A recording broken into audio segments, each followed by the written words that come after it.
Stop suffering. என்னோட பேர் கற்பகம். நான் என் முன்பாக என் வாழ்க்கை மிகவும் அழிக்கப்பட்ட நிலையில் இருந்தது. வீட்டில் பிரச்சனை, கடன் பிரச்சனை, குடும்பத்தில் அடிக்கடி சண்டை, என் குழந்தைங்க மூலமாக எனக்கு பிரச்சனை. என்னோடய பெரிய மகள் பேர் சசிகலா. அவளுக்கு தான் அடிக்கடி பிரச்சனை இருந்துகிட்டே இருந்தது. உடல் வியாதி இருக்கும். அவள் காலேஜுக்கு போகிறத ஒரு பெரிய பாரமாக நினச்சி போயிட்டு இருந்தா.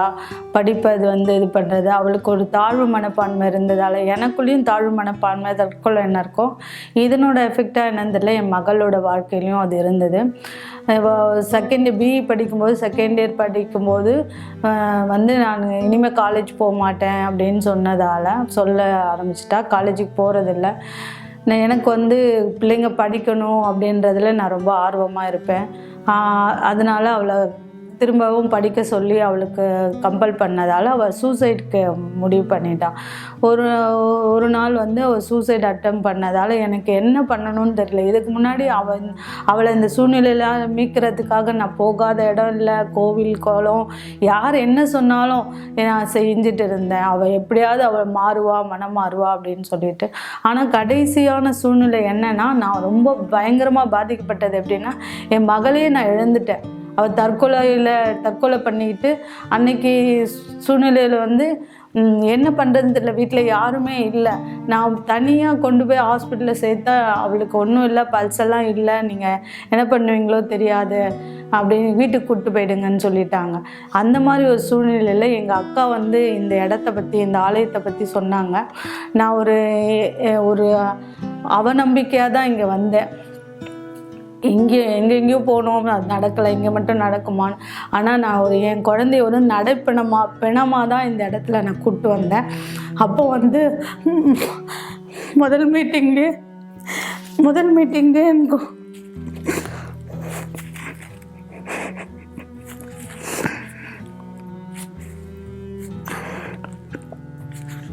இங்கே அட்டன் பண்ண அந்த முதல் மீட்டிங்லேயே என் மகள் பலமாக உணர ஆரம்பித்தா. நானும் ஒரு வித்தியாசத்தை உணர ஆரம்பித்தேன். என் கண்களுக்கு முன்னாடி ஒரு வார்த்தை போனது, கர்த்தர் பெரிய காரியங்களை செய்ய வல்லவன். உண்மையாக அது என்னோடய வாழ்க்கையில் அன்றைக்கி நடந்தது. அன்றைக்கி மீட்டிங் அன்றைக்கி நாங்கள் இந்த கவுன்சிலிங் முடிச்சுட்டு வெளியே போனால் என்னோடய டாக்டர் எப்போவுமே அவள் ஒரு விஷயத்த செய்ய மாட்டா. நான் இவ தொடர்ந்து காலேஜ் போவாளா அப்படின்ற ஒரு அவநம்பிக்கையாக தான் இருந்தேன். ஆனால் அந்த கவுன்சிலிங்க்கு அப்புறமா அவள் என்ன சொன்னான்னா, மம்மி நாளையிலேருந்து நான் காலேஜுக்கு போகிறேன் அப்படின்னு.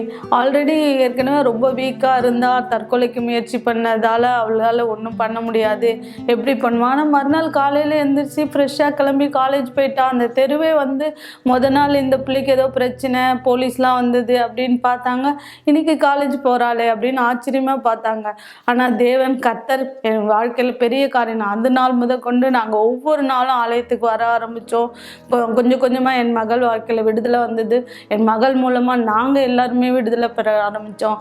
நானும் என் மகளுக்காக எல்லாம் செய்ய ஆரம்பித்து அவளோட ஒவ்வொரு அசைவிலையும் நான் சந்தோஷப்பட்டேன். நான் தேவனை கண்டடைஞ்சேன்.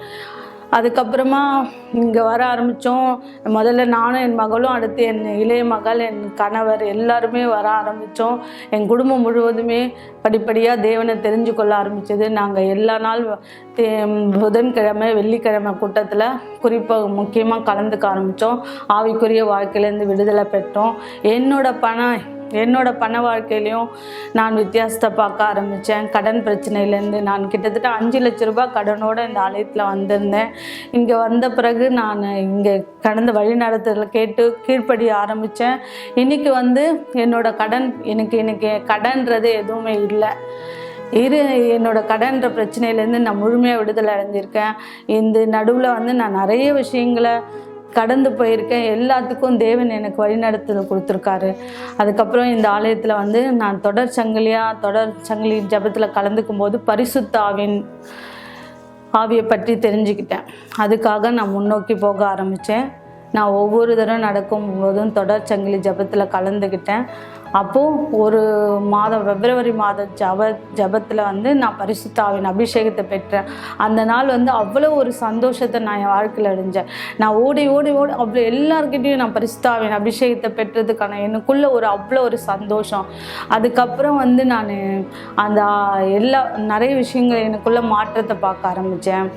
முன்னாடி வந்து நான் எல்லாத்துக்குமே யாரையாவது டிபெண்ட் பண்ணி தான் இருப்பேன் எதையும் செய்கிறதுக்கு. இப்போ வந்து எல்லா விஷயத்துலையும் தேவன் என்னை வழி நடத்துகிறாரு.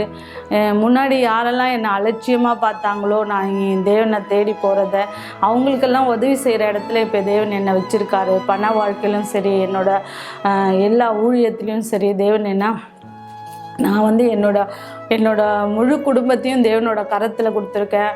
என் பெரிய மகளை வந்து பாஸ்ட் ஒய்ஃபாக இருக்காங்க, இப்போ தேவனோட ஊழியத்தில் இருக்காங்க. அவங்க எனக்கு இதை விட வெளியே கொடுத்துருந்தா கூட நான் அவ்வளோ சந்தோஷமாக இருக்க மாட்டேன். என் மகளை தேவனோட கரத்தில் இருக்கிறதால நான் ரொம்ப சந்தோஷமாக இருக்கேன். என்னோட கணவரும் இப்போது முழுமையாக மாறி இருக்காரு. இப்போ என் குடும்பத்தில் சமாதானம் இருக்குது, செழிப்பு இருக்குது. எங்கள் குடும்பத்திலேயே என் ஃபேமிலின்னு எடுத்துக்கும் போது என்னை சுற்றி இருக்கவங்க எல்லாருக்குமே நான் ஒரு சாட்சியாக இருக்கேன். இப்போ அவங்களும் எங்கள் மூலமாக ஒருத்தராக தேவனை பற்றி தெரிஞ்சுக்க ஆரம்பிச்சிருக்காங்க. இந்த சந்தோஷத்தை கொடுத்த தேவனுக்கு, சமாதானத்தை கொடுத்த தேவனுக்கு இதே மாதிரி உங்கள் வாழ்க்கையும் மாற முடியும். யாரெல்லாம் இந்த மாதிரி தற்கொலை பிரச்சனை, குடும்ப பிரச்சனை, எதிர்காலமே இல்லை, இருண்டு போயிருக்கா, நீங்கள் எல்லாருமே வந்து நிச்சயமாக இந்த இடத்துல வரும்போது ஒரு வித்தியாசத்தை உணர்வீங்க. நீங்கள் உங்கள் வாழ்க்கையில் வெற்றி பெற முடியும். ஆசீர்வாதமாக இருக்க விரும்புகிறீங்களா? அதுக்கான ஒரே இடம் இதுதான். எனக்கு தெரிஞ்ச விஷயம், நான் பெற்ற சந்தோஷத்தை நீங்கள் பெறணுன்றதுக்காக சொல்கிறேன். வாங்க, இந்த எல்லா சந்தோஷத்தையும் கொடுத்த தேவனுக்கு நன்றி. சற்று முன்பு நீங்கள் பார்த்ததை போல எப்படி இந்த தாயினுடைய குடும்பம் விசேஷமாய், முக்கியமாய் மகளுடைய வாழ்க்கை தற்கொலையினுடைய அசுத்தத்தின் கிரியைக்கு பாதிக்கப்பட்டிருந்தது. நீங்க பார்க்கும் பொழுது இது ஒரு தற்செயலோ அல்லது ஒரு கெட்ட நேரமோ இல்லை. மக்களை நீங்கள் மிக தெளிவாய் புரிந்து கொள்ள முடியும். எப்படி இருள் ஒருத்தருடைய வாழ்க்கையை அழிக்கும்படி வேலை செய்கிறது. அந்த பெண்ணுடைய எதிர்காலம் கேள்விக்குறியாய் மாறுவது மாத்திரமல்ல, வாழ்க்கையை முடித்துக் கொள்ளக்கூடிய அளவிற்கு. ஆனால் தேவனுடைய வார்த்தையின்படி அந்த தாய் வெளிப்படுத்தின விசுவாசம் ஒரு குடும்பத்தை ரட்சித்தது. மிக சரியாய் இதுதான் யூனிவர்சல் ஆலயத்தில் நடைபெறுகிறது. ஒவ்வொரு வெள்ளிக்கிழமை ஆவிக்குரிய பாதிப்பினுடைய அடையாளங்களை நீங்கள் பார்க்கும்படி நான் விரும்புகிறேன். ஒருவேளை உங்களுக்கு இது புதிதா இருக்கலாம். யார் நீங்கள் இந்த நிகழ்ச்சியை முதல் தடவையாய் பார்க்க நேரிட்டு இருக்கிறதோ, பேஸ்புக் வழியாய், யூடியூப் வழியாய், யார் ஜாய் டிவியில பார்த்து கொண்டிருக்கிறீர்களோ, இது ஆவிக்குரிய அடையாளம். சில அடையாளங்கள் உங்களுக்கு வெளிப்படையாய் தெரியும், சில அடையாளங்கள் நீங்கள் கவனிப்பீர்கள் உங்கள் வாழ்க்கையில். ஆனால் இதுல ஒன்றோ இரண்டோ, ஏன் எல்லா அடையாளங்கள் இருந்தாலும் கூட நான் உங்களை விசேஷமாய் வரவேற்கிறேன். நீங்கள் நாளை விசேஷமாய் இணையும்படி இந்த அடையாளத்தை கவனிக்கலாம். இப்பொழுதே அசுத்தங்களினால் ஆட்கொள்ளப்படுவதற்கான 12 முக்கிய அடையாளங்கள். தொடர் தலைவலிகள்,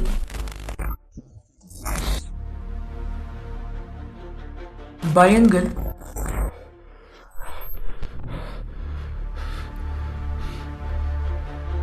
கெட்ட பழக்கங்களுடைய அடிமைத்தனம்,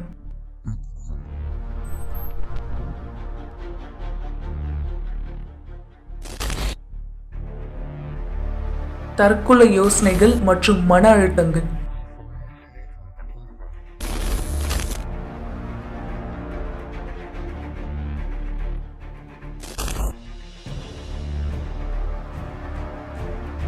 தொடர் பொருளாதார இழப்புகள்,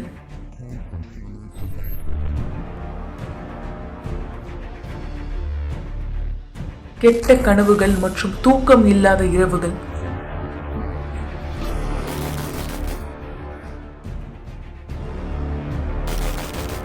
அசுத்தங்களினால் தாக்கப்படுதல்,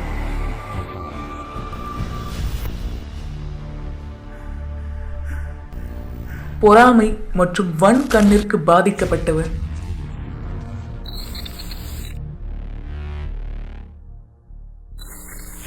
உணர்ச்சி பூர்வமான ஏமாற்றங்கள்,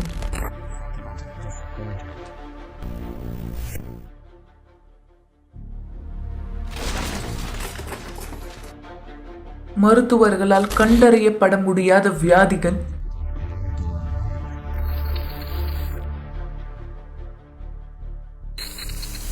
தோல்விகள் மற்றும் துரதிர்ஷ்டங்கள்,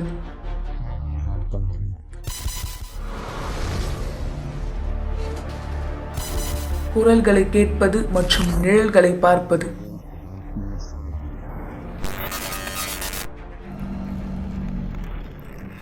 இந்த அடையாளங்களால் நீங்கள் பாதிக்கப்பட்டவராக இருந்தால் வெள்ளிக்கிழமை வல்லமையான தொடர்ச்சங்கிலி ஜெபத்தில் எங்களோடு இணைந்திருங்கள். உங்களுடைய வாழ்க்கையிலிருந்து இந்த பிரச்சனைகளை நீக்கி போடுவதற்கு எங்களுடைய கூட்ட நேரங்கள் காலை 8 மணி, 10 மணி, மதியம் 3 மணி, விசேஷமாக மாலை 7 மணி. முகவரி 282 கீழ் 681 1000 விளக்கு, அண்ணா சாலை, சென்னை 6. எங்களுடைய கூட்டங்களுக்கு நாங்கள் உங்களை வரவேற்கிறோம்.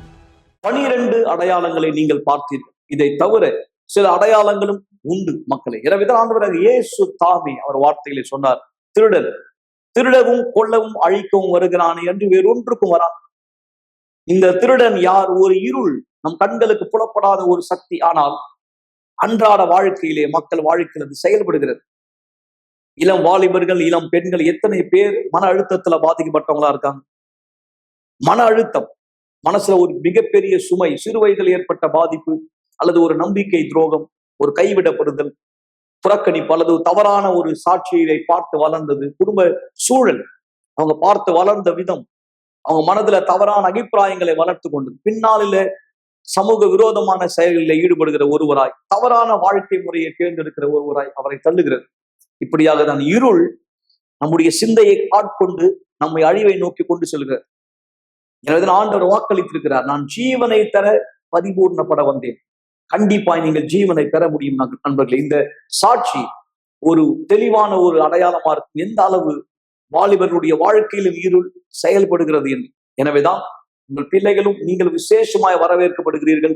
இந்த பாதிப்புகளில் ஒன்றோ அல்லது அதற்கு மேற்பட்டதோ இருந்தால் இந்த நேரம் கூட கீழே உள்ள தொலைபேசி எண்களிலே தொடர்பு கொள்ளுங்கள். ஆலோசனைகளுக்கோ ஜெப உதவிக்கோ ஒரு ஊழியக்காரர் தயாரா இருப்பார் உங்க உதவி செய்யும்படி. இந்த அற்புதமான சாட்சியை நாம் பார்க்கலாம். வணக்கம், என் பேர் ஜானி, எனக்கு 27 வயசு ஆகுது. இவங்க என்னுடைய மனைவி. வணக்கம், என் பேர் அம்பிகா, எனக்கு 26 வயசு ஆகுது. யூனிவர்சல் ஆலயத்துக்கு வருவதற்கு முன்பாக என்னுடைய வாழ்க்கை அதாவது புறக்கணிக்கப்பட்ட ஒரு வாழ்க்கையாக தான் இருந்துச்சு. அதாவது எல்லாருக்கும் ஒவ்வொரு திட்டம் இருக்கும், ஒவ்வொரு கனவு இருக்கும். நான் டாக்டர் ஆகணும், வக்கீல் ஆகணும், இன்ஜினியர் ஆகணும் அப்படின்னு சொல்லிட்டு எனக்கு இருந்த கனவு நான் ஒரு மிகப்பெரிய ரவுடி ஆகணும் அப்படின்னு சொல்லிட்டு தான் எனக்கு இருந்த கனவு. அதுக்காக நான் என் பள்ளி படிப்பை நிறுத்திட்டேன், பசங்களோட தகவாத சகவாசத்தில் ஈடுபட்டேன், தேவையில்லாத பழக்க வழக்கத்தில் ஈடுபட்டேன். ஸோ எல்லாத்தையும் நான் அதுக்காக தான் என்னுடைய வாழ்க்கையை முழுமையாக அர்ப்பணித்தேன். எல்லா நேரமும் என் பாக்கெட்டில் ஒரு கத்தி இருக்கும், நான் அதை யூஸ் பண்ணுவேன். ஸோ இதனால் குடிக்க ஆரம்பித்தேன், சிகரெட் பிடிக்க ஆரம்பித்தேன். என் வீட்டுக்கு இது தெரியாது. அதாவது வீட்டுக்கு நான் நல்ல புள்ள போல தான் இருப்பேன். வெளியே வரும்போது தான் நான் இது எல்லாமே என் ஃப்ரெண்டுங்களோட சேர்ந்து நடப்பேன். இப்படி தான் என் வாழ்க்கை தொடர்ந்து இருந்துட்டு இருந்துச்சு. நான் தொடர்ந்து ஒரு 3-4 வருஷமாக தொடர்ந்து நான் இப்படி தான் இருந்தேன். இந்த மாதிரி ஒரு பையனாக தான் நான் தொடர்ந்து இருந்துட்டு இருந்தேன். நான் யூனிவர்சல் ஆலயத்துக்கு வரத்துக்கு முன்னாடி மன அழுத்தத்தினால பாதிக்கப்பட்டிருந்தேன். ஒரு நபர் என்னை ஏமாத்துனதுனால நான் தற்கொலை எண்ணத்தில் உள்ளான. நான் நினச்சேன் என் வாழ்க்கை அவ்வளோதான், முடிச்சிக்கலாம் இதோட அப்படின்னு நான் நினச்சேன். எனக்கு தாழ்வு மனப்பான்மையானது இருந்தது, எனக்கு வெறுப்புணர்வு இருந்தது, யார்கிட்டயோ பேசுறதுக்கு எனக்கு பிடிக்கல, தனிமையாக இருக்கணும்னு விரும்பினேன். நான் நிறைய முறை தற்கொலைக்கு முயற்சி செஞ்சேன். தற்கொலை பண்ணிக்கிட்டா எல்லாமே சரியாயிடும்னு நான் யோசித்தேன். நான் எப்படிலாம் தற்கொலை செய்ய முயற்சேன்னா, என்னுடைய கைகளை நான் பிளேடு எடுத்து கட் பண்ணிப்பேன். அதுக்கப்புறம் தூக்கு மாட்டிக்கணும்னு யோசிச்சிருக்கேன். மொட்டை மாடி மேலே நின்று நான் மேலே கீழே குதிச்சு இறந்துடணும்னு நினச்சேன். இந்த மாதிரி ஒரு 2 வருஷமாக நான் தொடர்ந்து தற்கொலைக்கு முயற்சி செஞ்சுட்டு தான் இருந்தேன். என்னுடைய அம்மா தான் என்னை ஆலயத்துக்கு கூட்டிகிட்டு வந்தாங்க. நான் இப்படிப்பட்ட பாதிக்கப்பட்ட ஒரு நபராக தான் நான் ஆலயத்துக்கு வந்தேன். அதுக்கப்புறம் தான் என்னுடைய இந்த ஆலயம் தெரிஞ்சதுக்கப்புறம் நான் தொடர்ந்து ப்ரேயருக்கு வந்தேன். ஆனால் ப்ரேயருக்கு என்ன பண்ணுவேன்னா ஒரு ஜஸ்ட் உக்காந்துட்டு ப்ரேயர் அட்டன் பண்ணிட்டு மட்டும் நான் போயிடுவேன். இப்படி தான் என் வாழ்க்கை இருந்துச்சு கொஞ்ச நாளாக. அதுக்கப்புறம் நான் தேவன் யார் அப்படின்னு சொல்லிட்டு தெரிஞ்சிக்க ஆரம்பித்தேன். நானாக தொடர்ந்து யாருடைய உதவியும் இல்லாத நானாக வர ஆரம்பித்தேன். வந்ததுக்கப்புறம் என்னுடைய வாழ்க்கையில் வெள்ளிக்கிழமை ப்ரேயரில் நான் விடுதலையாக்கப்பட்டேன். அசுத்தத்தினால நான் வெளிப்படுத்தப்பட்டேன். இப்படியாக தான் இப்படி நடக்கும்போது தான் என்னுடைய வாழ்க்கையை அப்புறம் முழுமையாக மாற்றம் அடைஞ்சிச்சு. எனக்கே தெரியாது அந்த ப்ரேயரில் என்ன நடந்துச்சு அப்படின்னு சொல்லிட்டு. அப்புறம் ப்ரேயர் முடிஞ்சதுக்கப்புறம் எனக்குள்ள ஃப்ரீயாக இருந்துச்சு, விடுதலையானது போல் ஏதோ ஒரு விஷயம் போல் நான் உணர்ந்தேன் அந்த நேரத்தில். அதுக்கப்புறம் தான் என்னுடைய வாழ்க்கை படிப்படியாக மாறுத்த என்னுடைய வாழ்க்கையில் நான் பார்த்தேன். என்னுடைய வாழ்க்கை அதுக்கப்புறம் முழுமையாக மாறுந்த நான் பார்த்தேன். எல்லாம் கெட்ட நண்பர்களை விட்டு சகவாசத்திலிருந்து விடுதலையானேன். நான் தொடர்ந்து ஆலயத்துக்கு வர ஆரம்பித்தேன். நான் தேவனுடைய பரிசுத்த ஆவியை பெற்றேன். இங்கே தான் இந்த ஆலயத்தில் தான் என்னுடைய மனைவியை நான் கண்டடைந்தேன். இந்த மாதிரி சூழலில் நான் இருக்கும்பொழுது என்னுடைய அக்கா இங்கே யூனிவர்சல் ஆலயத்துக்கு வந்திருந்தாங்க. அவங்க என்கிட்ட சொன்னாங்க, நீ ஏன்டி இந்த மாதிரி இருக்க, நீ இங்கே ஒரு சர்ச் இருக்கு, நீங்கள் வா அப்படின்னு என்னை கூப்பிட்டாங்க. நான் வந்த முதல் நாள்லயே இங்கே நான் லேசாக உணர்ந்தேன். நான் மாற்றத்தை பார்த்தேன். அதுக்கப்புறம் நான் தொடர்ந்து வர ஆரம்பித்தேன். பிற்பாடு எங்களுக்கு திருமணம் ஆச்சு. திருமணம் ஆனதுக்கப்புறம் எங்களுடைய வாழ்க்கை அதாவது முழுமையாக மாற்றம் அடைஞ்சிருக்கு. இன்றைக்கி நாங்கள் எங்களுடைய வாழ்க்கையில் ஒரு மாபெரும் வித்தியாசத்தை பார்க்குறோம். தொடர்ந்து நாங்கள் முன்னோக்கி போயிட்டுருக்கோம். இன்னைக்கு எங்களுடைய வாழ்க்கையில் எந்த விதமான வியாதியும் இல்லை. பொருளாதார வாழ்க்கையில் மிகப்பெரிய அளவுக்கு ஆசீர்வாதமாக இருக்கும். அதாவது மற்றவங்களுக்கு கொடுக்குற அளவுக்கு தேவன் எங்களை வச்சிருக்கிறாரு. இன்னைக்கு அந்த அளவுக்கு நாங்கள் ஆசீர்வாதமாக இருக்கோம். ஆரோக்கியத்திலையும் சரி, பொருளாதார வாழ்க்கையிலையும் சரி, ஆவிக்குரிய வாழ்க்கையிலையும் நாங்கள் ரொம்ப சந்தோஷமாக தான் இருக்கோம் இன்னைக்கு. ஆமாம், எங்களுக்கான இப்போ ஒரு வியாபாரம் இருக்குது. நாங்கள் திருமண வாழ்க்கையில் ரொம்ப சந்தோஷமாக இருக்கோம்.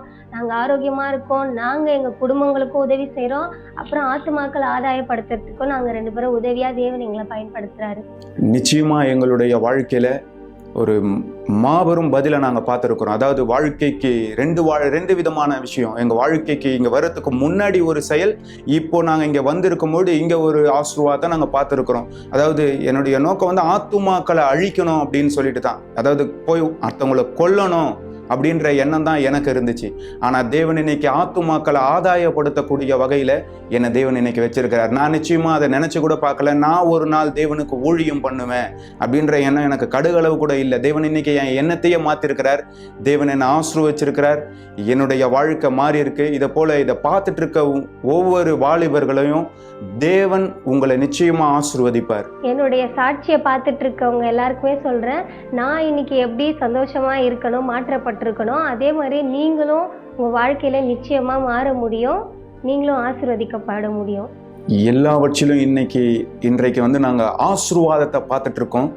ஸோ இந்த சாட்சியை பார்த்துட்டு இருக்க உங்களையும் உங்கள் குடும்பத்தையும் தேவன் மாபெரும் அளவில் ஆசீர்வதிப்பார். இதை எங்களுடைய வாழ்க்கையில எல்லாவற்றையும் செய்த தேவனுக்கு நன்றி.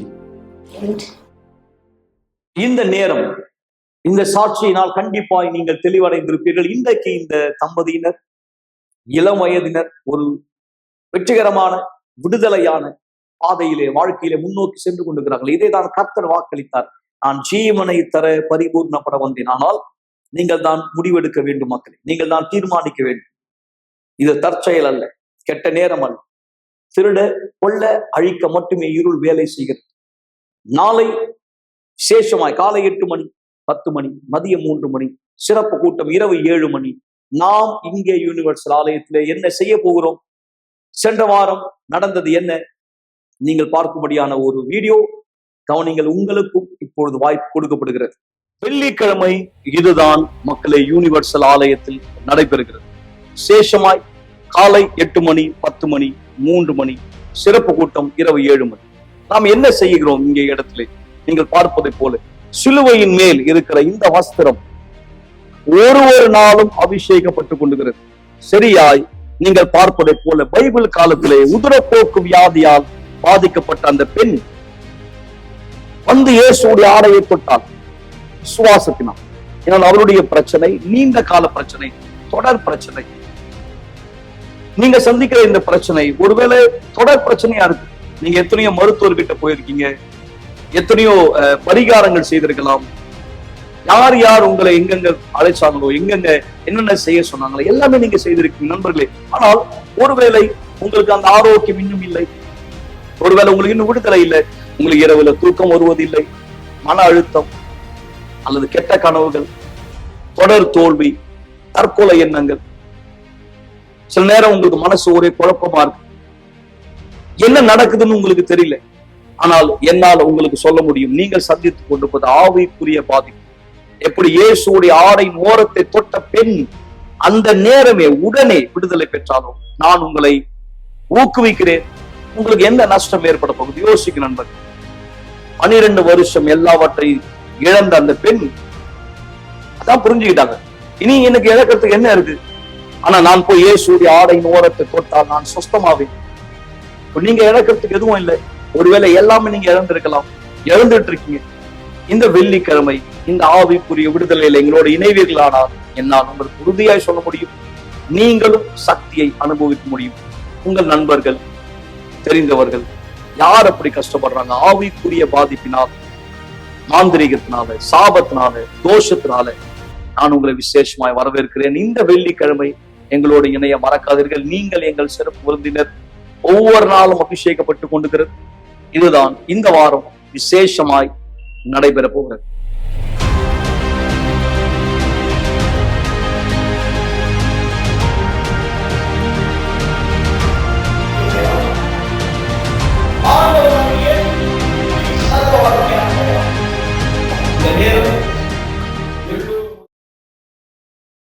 வணக்கம், என் பேர் வினோத்குமார்.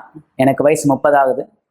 நான் யூனிவர்சல் ஆலயத்துக்கு வரத்துக்கு முன்னாடி என்னுடைய வாழ்க்கையில் ஒரு முற்றிலும் அழிக்கப்பட்ட நபராகவும் கெட்ட பழக்கத்தில் ஈடுபட்ட ஒரு நபராகவும் இருந்தேன். எனக்கு நல்ல ஞாபகம் இருக்குது, என்னுடைய பள்ளி பருவத்திலிருந்து எனக்கு கெட்ட நண்பரோட சகவாசம் அதிகமாக இருந்தது. அவர்களோடு சேர்ந்து கெட்ட பழக்கத்தில் நான் ஈடுபட ஆரம்பித்தேன். ஆனால் இந்த காரியம் வீட்டில் பொறுத்த வரைக்கும் நான் ரொம்ப நல்லவனாக இருந்திருக்கேன். ஆனால் வீட்டில் எல்லாருக்குமே நான் நல்லவன், ஆனால் வெளியேன்னு வந்தால் மட்டும்தான் நான் யாருன்னு எனக்கு பற்றி மற்றவங்களுக்கு தெரிய வரும். என் நண்பரோட நான் ஒன்றிணைந்து இந்த குடிப்பழத்துக்கு அடிமையாக இருந்தேன், புகைப்படத்துக்கு அடிமையாக இருந்தேன். ஆனால் இந்த எந்த ஒரு விஷயமும் சரி என் வீட்டில் நானும் சொல்லிக்க மாட்டேன். அந்த விஷயம் தெரியாத அளவுக்கு நான் அந்தளவுக்கு ஜாக்கிரதையாக இந்த தவறு செஞ்சுட்டு இருந்தேன். மேலும் அதிகமாக பொய் பேசக்கூடிய ஒரு நபராகவும் இருந்தேன். நாட்கள் கடந்த பிற்பாடு என்னுடைய அன்பின் வாழ்க்கையில் ஒரு முறிவு ஏற்பட்டது. ஸோ அந்த தினமானது எனக்கு நல்ல ஞாபகம் இருக்குது. நான் நல்லா குடிச்சிட்டு பைக்கில் நான் ட்ராவல் பண்ணிட்டு இருக்கும்போது நான் யோசித்தேன், இதுக்கப்புறம் நான் ஏன் வாழணும், இதோட என்னுடைய வாழ்க்கை நான் முடிச்சிக்கலாம்னு சொல்லி ஒரு முடிவுக்கு வந்தேன். எனக்கு எதிர்ப்புறத்தில் சொல்லணும்னா ஒரு லாரி ஒன்று ரொம்ப ஸ்பீடாக வந்துச்சு. என்னுடைய சிந்தனையில் ஒரு எண்ணமானது வந்துச்சு, நம்ம ஏன் இன்னும் வாழணும், இல்லை நீ அந்த வண்டி கீழே விழுந்துரு, அந்த லாரி கீழே விழுந்துரு, இறந்துரு, இதுக்கப்புறம் நீ ஏன் உயிரோடு இருக்கன்ற மாதிரி அந்த சிந்தனை வந்துச்சு. நான் உண்மையாக சொல்லணும்னா அந்த நேரம் நான் தற்கொலைக்கு ஈடுபடுத்தேன். நான் அந்த இடத்துல நான் கீழே விழுந்துட்டேன். ஆனால் சொல்லணும்னா ஏறத்தாழ நூலிலையில் அந்த விபத்துலேருந்து நான் தப்பிச்சுக்கிட்டேன். அது எப்படி நடந்துச்சுன்னு எனக்கு தெரியல. ஆனால் அந்த விபத்துக்கு பிற்பாடு தான் எனக்குள்ள அந்த எண்ணமே வந்துச்சு, ஏன் நான் திடீர்னு இந்த மாதிரி பண்ணேன்னு சொல்கிற மாதிரி ஒரு எண்ணம் வந்துச்சு. பிற்பாடு மருத்துவமனைக்கு என்னை கொண்டு போனாங்க. ஆனால் இது எல்லா காரியமும் சரி, வீட்லேயும் சரி, என் நண்பர் மத்தியிலையும் நான் சொன்னது என்னன்னா, இது ஒரு விபத்து தான் நடந்துச்சு, ஆனால் இந்த மாதிரி நான் தற்கொலை செஞ்சுக்கிட்டேன்ற ஒரு விஷயத்த நான் யார் கூடவும் நான் பகிர்ந்து கொள்ளலை. பிற்பாடு நாட்கள் கடந்து போக போக போக இரவில் என்னால் சரியாக தூங்காத ஒரு நபராக இருந்தேன். கெட்ட கனவுகள் வர மாதிரியும், மேலும் என்னால் தூங்க முடியாத ஒரு நபராக இருக்கும்போது நான் என்னுடைய தாயத்தில் போய் சொல்லிட்டு இருப்பேன், என்னால் தூங்க முடியலமான்னு. ஆனால் ஜெபிச்சுட்டு தூங்குன்னு சொல்லுவாங்க தவிர, ஆனால் அவங்களுக்கு பொறுத்த வரைக்கும் நான் ஜெபிச்சுட்டு தூங்கினேன்னுவாங்க. ஆனால் நான் தூங்குறமா நடிச்சுட்டு தான் இருந்தேன் தவிர நான் உண்மையாக சொல்லணும்னா தூங்கவே இல்லை. நாட்கள் போன பிற்பாடு எனக்கு வாலிபர் குழுவிலேருந்து எனக்கு ஒரு அழைப்பானது கிடைச்சது. அவங்க வந்திருந்தாங்க, இந்த மாதிரி வாங்க, உங்களுக்கான ஒரு மாபெரும் வாய்ப்பு, உங்கள் வாழ்க்கை வாழ்வதற்கு வாலிபர் குழுவிலேருந்து எனக்கான ஒரு அழைப்பானது கிடைச்சிச்சு. நான் அந்த அழைப்பை நான் ஏற்றுக்கொண்டேன். அந்த நேரம் அவர் சொன்ன அந்த வார்த்தை, அந்த ஊழியக்காரர் சொன்ன வார்த்தை எனக்குள்ள, அந்த சிந்தனைக்குள்ளாக அந்த வார்த்தை எனது எண்ணப்பட்டது. அந்த வார்த்தை எனக்குள்ளாக வரும்போது நான் யோசித்தேன், ஓகே நம்ம போய் பார்ப்போமே, என்னதான் நடக்குதுன்னு பார்ப்போம் சொல்கிற மாதிரி எனக்குள்ள அந்த எண்ணம் வந்துச்சு. வாழ்க்கை வாழ்வதற்கே இந்த ஒரு வார்த்தை என்னை முற்றிலும் மாறிடுச்சு. ஓகே நான் போய் பார்க்கலாம்னு சொல்கிற மாதிரி நான் போனேன். அந்த வாலிப குழுவை நான் கலந்து கொண்டேன். அங்கே போதர் எனக்கு எல்லா காரியத்தையும் கற்றுக் கொடுத்தார். நான் விசுவாசம் எப்படி பயன்படுத்த வேண்டும் எனக்கான ஒரு ஆலோசனை கிடைச்சது. அந்த ஆலோசனையில் நான் தொடர்ந்து ஆலயத்திற்கு ஞாயிற்றுக்கிழமையும் புதன்கிழமையும் வெள்ளிக்கிழமையும் நான் தொடர்ந்து போகக்கூடிய ஒரு நபராக இருந்தேன். தேவனுக்கு ரொம்ப நெருக்கமாக போகும்படியாக அநேக காரியங்கள், ஊழியம் செய்யறதிலும் சரி, தேவனுக்கு உண்மை தன்மையாக இருக்கிறதிலும், எல்லா காரியத்திலையும் சரி, நான் தேவனுக்கு ரொம்ப நெருக்கமாக போகணும்னு விரும்பினேன். பிற்பாடு நான் போகிற இடத்துல என்னுடைய எல்லா காரியத்தையும் நான் பகிர்ந்து கொண்டேன். நான் இந்த பிரச்சனை நான் கடந்து செல்கிறேன், இதுல இருந்து நான் எப்படி விடுதலை பெறணும்னு. ஏன்னா ஏறத்தாழ அந்த கெட்ட நண்பர்களோட சேர்ந்து ஒரு ரவுடிசம் பண்ற மாதிரி அந்த நண்பரோட சேர்ந்து அந்த காரியத்தை செஞ்சுட்டு இருந்தேன். சில நபர்கள் நான் கொலை செய்யறது கூட தீட்டுற அளவுக்கு என்னுடைய வாழ்க்கை அந்த அளவுக்கு நான் அந்த அளவுக்கு கொண்டு போனேன். சிலர் நான் கொலை செய்யற அளவுக்கு என்னுடைய சிந்தனை எனது தீட்டப்பட்டதா இருந்தது. பிற்பாடு நான் கத்துக்கினேன் இது எல்லாமே தவறு. ஏன்னா அன்னைக்கு அந்த ஆலோசகர் எனக்கு கொடுத்த ஆலோசனையானது என்னன்னா, அந்த ஆலோசகர் அன்னைக்கு எனக்கு கொடுத்த ஆலோசனை என்னவென்றால், இல்ல நீ செய்யறது முற்றிலும் தவறு, இது எதிர்மறையானது, உன்னுடைய வாழ்க்கை நீ வாழ்வதற்காக தான் இருக்கணும்னு சொல்லியிருந்தாரு. அப்போ எனக்குள்ளாகவும் என் சிந்தனைக்குள்ளாக இருந்த அந்த பாரம் எல்லாமே, அந்த சுமை என்னை விட்டு ஏதோ ஒரு காரியம் என்னை விட்டு வெளியே போயிடுச்சுன்ற மாதிரி நான் உணர்ந்தேன். பிற்பாடு ஆலயத்தில் தொடர்ந்து நான் விசுவாசத்துல தொடர்ந்து போயிட்டே இருக்கும்போது தானியேல் உபவாசம் என்ற நிகழ்ச்சி துவங்கியது. அதுல உண்மையாகவே இந்த 21 நாள் என்னை நான் முற்றிலும் கொடுக்க நான் முடிவு பண்ணேன். ஏன்னா பரிசுத்தாவி எந்த அளவுக்கு முக்கியம் என்பதை நான் தெரிஞ்சுக்கிட்டேன். ஏன்னா ரட்சிப்பு அந்த அளவுக்கு நமக்குள்ள இருக்க வேண்டும். இந்த 21 நாளும் நான் தேவனோட ஒரு பொருத்தனை செஞ்சேன். இந்த 21வது நாள் முடிவுக்குள்ளாக நான் உன்னுடைய ஆவி பெற்றுக்கொள்ள வேண்டும் என்று. அதனால என்னுடைய வாழ்க்கை நான் 100% தியாகமா நான் தேவனுக்காக கொடுத்தேன். பிற்பாடு அவருடைய ஆவியை தேட ஆரம்பிச்சேன். அதிகமா ஊழிய பணி செய்யறதிலும் சரி, அதிகமா ஜெபிப்பதிலும், அதிகமா வேத வாக்கியம் படிப்பதிலும் சரி, என்ன நான் முழுவதுமா நான் கொடுத்தேன். 21வது நாள் இரவு எனக்கு நல்லா ஞாபகம் இருக்கு. அந்த நாள் வெள்ளிக்கிழமை இரவு ஜெப கூட்டத்தில் நான் பரிசுத்தாவி பெற்றுக்கொண்டேன். பரிசுத்தாவி பெற்றுக்கொண்ட அந்த அனுபவமானது, அந்த நாள், அந்த நேரம், அந்த வார்த்தையினால் சொல்ல கூட முடியாத அளவுக்கு அந்த அளவுக்கு சந்தோஷமா இருந்தது. அந்த நாள் என்னுடைய வாழ்க்கையில இருக்கிற சிறந்த நாள் இது ஒண்ணுதான்.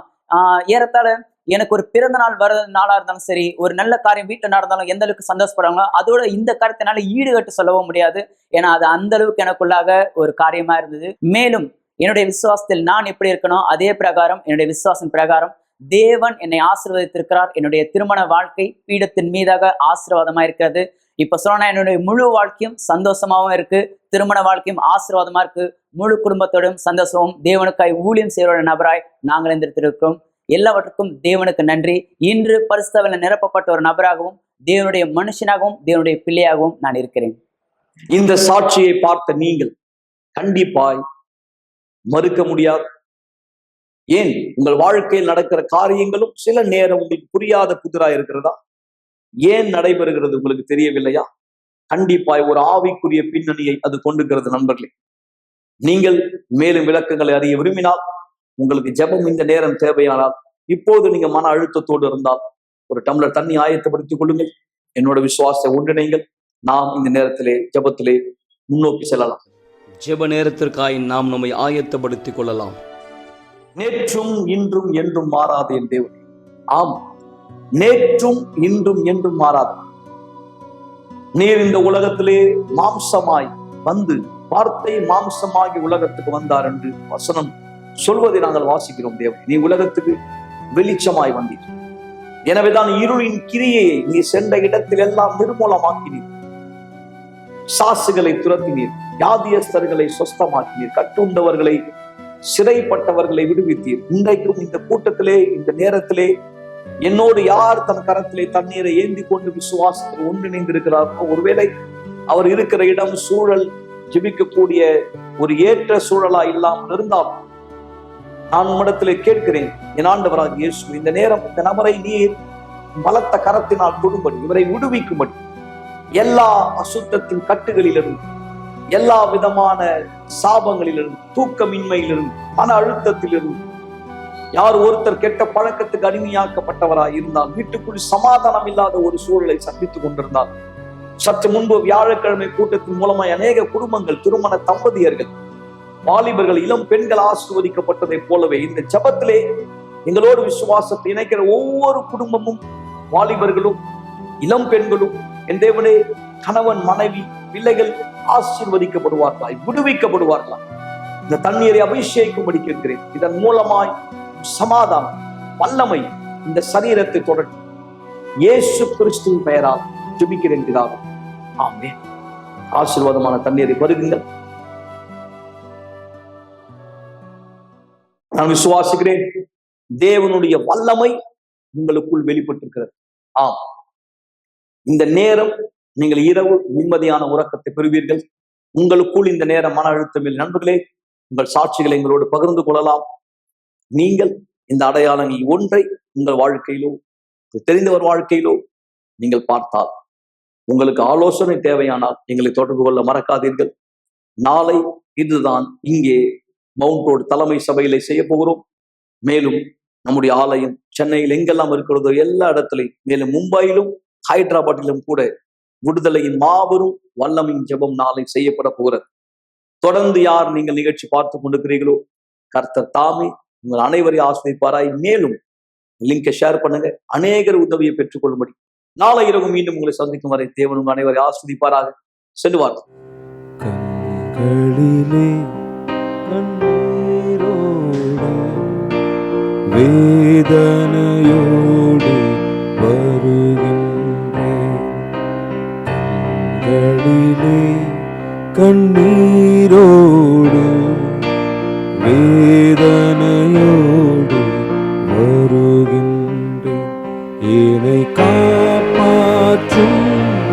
இயேசுவே ஒரு பதில் தாரும் தெய்வமே என்னை காப்பாற்றும் இயேசுவே